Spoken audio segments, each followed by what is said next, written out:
एक समय की बात है, एक छोटे शहर में ध्रुव नाम का एक व्यापारी रहता था। जैसे जैसे समय बीतता गया, ध्रुव का व्यापार बढ़ता गया।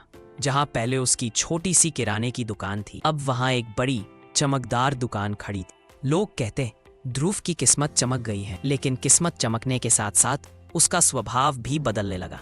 वह जो पहले विनम्र, नम्र और सबकी मदद करने वाला था, अब वही लोगों से ऊंची आवाज में बात करता, गरीबों को ताने देता और अपने कर्मचारियों। एक बुजुर्ग आदमी उसकी दुकान पर आया और बोला, बेटा थोड़ा सामान उधार दे दो, कल चुका दूंगा।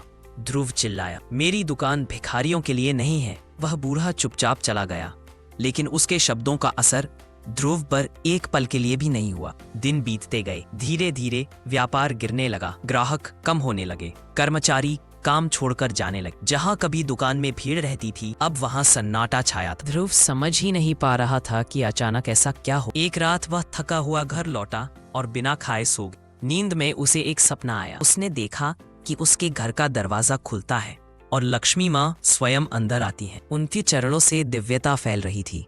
ध्रुव घुटनों पर बैठ गया। माँ, आप क्यों गई? मेरा व्यापार क्यों गिर रहा है? लक्ष्मी माँ ने शांत स्वर में कहा, मैं तो हमेशा वहीं रहती हूँ, जहां नम्रता होती है, सादगी होती है, प्रेम होता है, लेकिन तुम्हारे दिल में घमंड का पहाड़ खड़ा हो गया है। जहां घमंड रहता है, वहां मैं नहीं रहती। ध्रुव के शरीर में जैसे बिजली दौड़ गई। वह रोने लगा, माँ, मैंने गलती की है, मुझे माफ कर दो। लक्ष्मी माँ ने मुस्कुराकर कहा, गलती से बुरा वह है जो उसे पहचानता नहीं।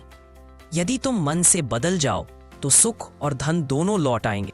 सपना यहीं समाप्त हो गया। ध्रुव की आंख खुली तो सुबह हो चुकी थी, लेकिन उसके भीतर एक नई सुबह भी जन्म ले चुकी थी। उसने उसी दिन सबसे पहले दुकान के बाहर बैठे बूढ़े आदमी को ढूंढा, उसे घर बुलाया, भोजन कराया और कहा, बाबा, आज से मेरी दुकान आपके लिए हमेशा खुली रहेगी।